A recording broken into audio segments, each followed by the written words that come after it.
Radhe Radhe, hello, नमस्कार, आदाब, सत श्री अकाल, वड़क्कम। कैसे हैं आप सभी लोग। आशा करती हूँ कि आप सभी लोग पूरी तरह से स्वस्थ होंगे और आप सभी के प्यार और आशीर्वाद से मैं भी अच्छी तरह से हूँ। तो आज मैंने आप लोग के लिए कुछ स्पेशल रखा है, वो मैं वीडियो के लास्ट में बताने वाली हूँ। तो वीडियो को पूरा वॉच करें एंड वेट करें लास्ट, जो आपके साथ आज मैं कुछ स्पेशल शेयर करने वाली हूँ। दोस्तों, कभी कभी हम करना तो बहुत कुछ चाहते हैं, लेकिन हमारे पास वो उतना मोटिवेशन नहीं होता। हम अंदर से उतना खुद को प्रेरित नहीं कर पाते कि हम कोई चीज़ करने के लिए अपने आप को पूरी तरह से एकदम समर्पित कर दें। तो ऐसा क्यों होता है? ऐसा तब होता है जब हम खुद पर भरोसा ना करें, हमें खुद पर भरोसा ना हो, हमें सेल्फ डाउट हो।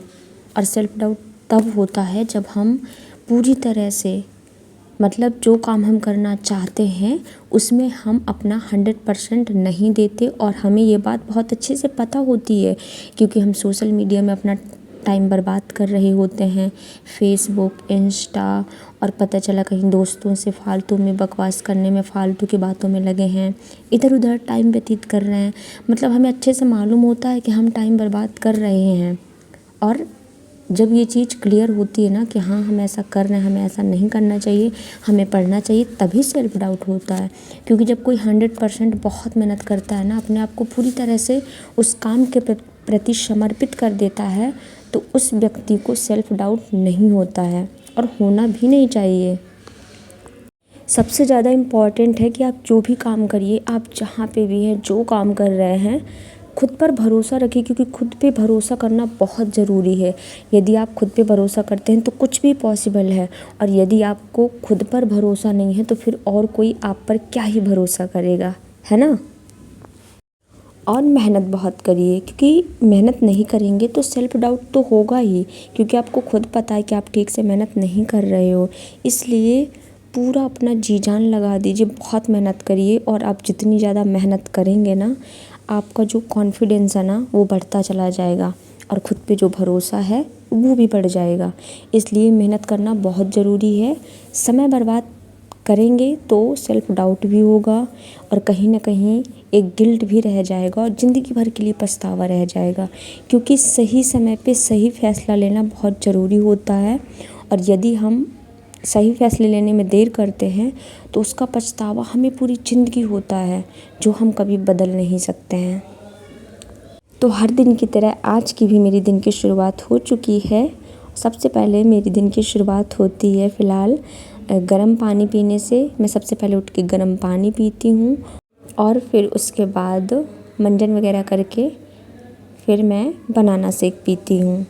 क्योंकि अभी फ़िलहाल मैं नाश्ते में कुछ वैसा नहीं खा सकती, तो मैं बनाना शेक ही लेती हूँ।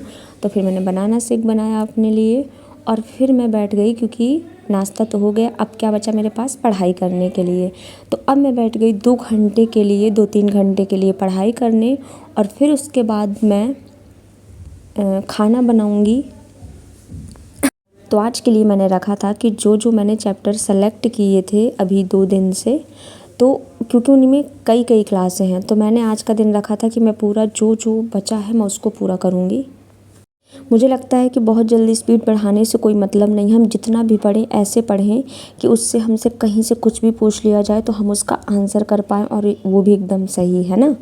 तो मुझे लगता है कि भले स्पीड अपनी धीमी रखो, लेकिन ऐसी रखो कि कोई कहीं से कुछ भी उठा के पूछ ले, आप आंसर कर पाओ।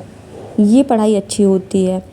तो आज मैंने पढ़ी थी, सबसे पहले मैंने मैथ पढ़ी नाश्ता करने के बाद, और फिर मैथ पढ़ने के बाद क्योंकि 2-3 घंटे हो गए थे, फिर मैंने नहाया, और उसके बाद जो खाना बनाना था वो बना लिया, और फिर मैंने थोड़ा सा आराम किया, और फिर मैंने पढ़ी थी, पॉलिटी की क्लास ली थी। और पॉलिटी की क्लास लेने के बाद फिर मुझे हॉस्पिटल जाना था, क्योंकि मेरा ट्रीटमेंट चल रहा है अभी। मुझे एक्सरे कराना था दांत का, तो उसके लिए फिर मैं हॉस्पिटल चली गई। और हॉस्पिटल से आने के बाद पता नहीं मुझे क्यों थकान सी हो जाती है जब मैं कहीं बाहर जाती हूँ। तो फिर मैंने आके थोड़ा सा 15-20 मिनट रेस्ट किया, और फिर उसके बाद मैंने पढ़ी मूल विधि। और मूल विधि पढ़ने के बाद फिर मैंने ब्रेक लिया, जिसमें मैंने एक एप्पल खाया था, और फिर मैंने रीजनिंग पढ़ी। मैं ऐसे ही पढ़ती हूँ, 2-2 घंटे पढ़ती हूँ, फिर बीच में आधा 1 घंटे का ब्रेक लेती हूँ और ब्रेक में ज़्यादातर मैं यही करती हूँ, यदि मुझे कुछ खाना पीना है तो मैं खा पी लेती हूँ या तो फिर आराम करती हूँ और या फिर मैं घर में मम्मी पापा से बात कर लेती हूँ। मम्मी पापा भाई बहन मेरा यही रहता है और मैं कोशिश करती हूँ कि मैं रील्स और शॉर्ट्स ये सब मैं ना देखूँ, क्योंकि इससे ना हम दिशा भटक जाते हैं। पता चला हमने 10 मिनट के लिए फ़ोन उठाया और वो 2 घंटे में निकल जाए, है ना। क्योंकि जब आप रील्स वगैरह देखने लगते हैं ना तो समय का पता नहीं चलता, आप स्क्रॉल करते चले जाएंगे। इसलिए पढ़ाई करने के टाइम पे आप सोशल मीडिया से सबसे ज़्यादा दूरी बनाएं, जैसे फेसबुक हो गया, इंस्टाग्राम हो गया। और फिर मैंने लास्ट में हिंदी पढ़ी, क्योंकि हिंदी मेरा फेवरेट सब्जेक्ट है, उसको मैं कभी भी पढ़ सकती हूँ। तो मैंने सबसे लास्ट में रात में बढ़िया आराम से बैठ के हिंदी पढ़ी है और उसमें आज मैंने काफ़ी ज़्यादा हिंदी पढ़ी थी, क्योंकि पर्यायवाची, तद्भव, तत्सम, विलोम शब्द, इनको मैंने पूरा चैप्टर का रिवीजन कर डाला है। तो आज मैंने ये पढ़ा है, यही मेरा आज का टारगेट मेन रहा है। और फिर उसके बाद क्योंकि मैं कई दिन से मेरा खाना पीना वैसे बंद था, तो मुझे बहुत तेज़ भूख लग रही थी और दीदी को भी लग रही थी, तो मैंने सोचा क्या बनाया जाए। और करीब 8:30 बजे मैंने पढ़ाई बंद की थी। फिर एकदम दिमाग में आया क्यों ना आलू के पराठे बनाए जाएँ, और सारा सामान भी रखा था। तो फटाफट मैंने आलू उबालने रखा और उनको छील के जल्दी से तैयार किया, आलू में सब कुछ मिला विला के। और दीदी ने जल्दी से आटा लगा दिया और फिर दीदी बेलती गई, क्योंकि मुझसे उतने अच्छे से बेलते नहीं बनता, दीदी मुझसे ज़्यादा अच्छे से आलू का पराठा बेल लेती हैं।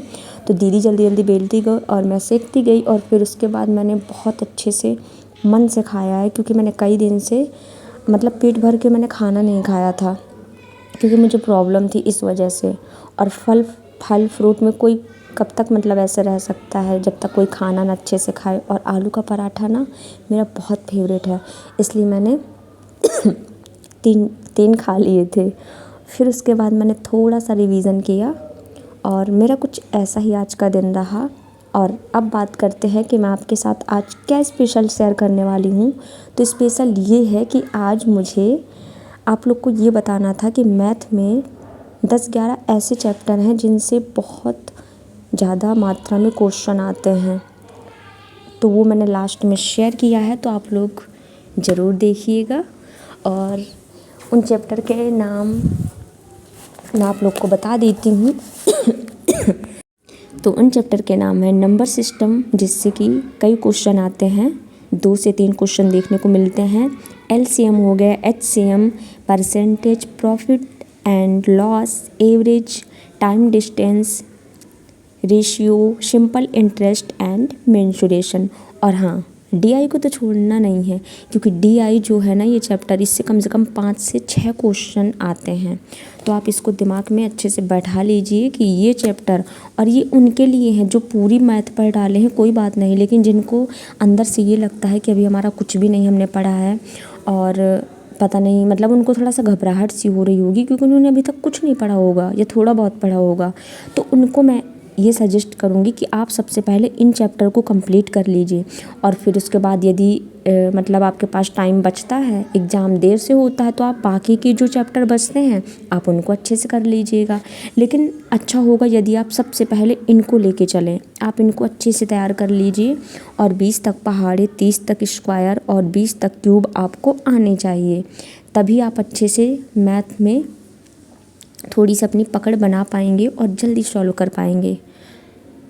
तो आशा करती हूँ कि आपको ये वीडियो पसंद आया होगा, और यदि ये व्लॉग आपको पसंद आया है तो लाइक करिए, चैनल पर नए हैं तो चैनल को सब्सक्राइब करिए। मिलती हूँ आपको एक और नए व्लॉग के साथ। तब तक के लिए अपना ख्याल रखिए, अच्छे से पढ़ाई करिए और अपनों के साथ समय बिताइए, समय बर्बाद मत करिए, मन लगा करके ईमानदारी से पढ़िए। मिलते हैं नेक्स्ट व्लॉग में, तब तक के लिए राधे राधे। ये रहे वो चैप्टर, आप नोट कर लीजिएगा और इनको अच्छे से पढ़ लीजिए। राधे राधे।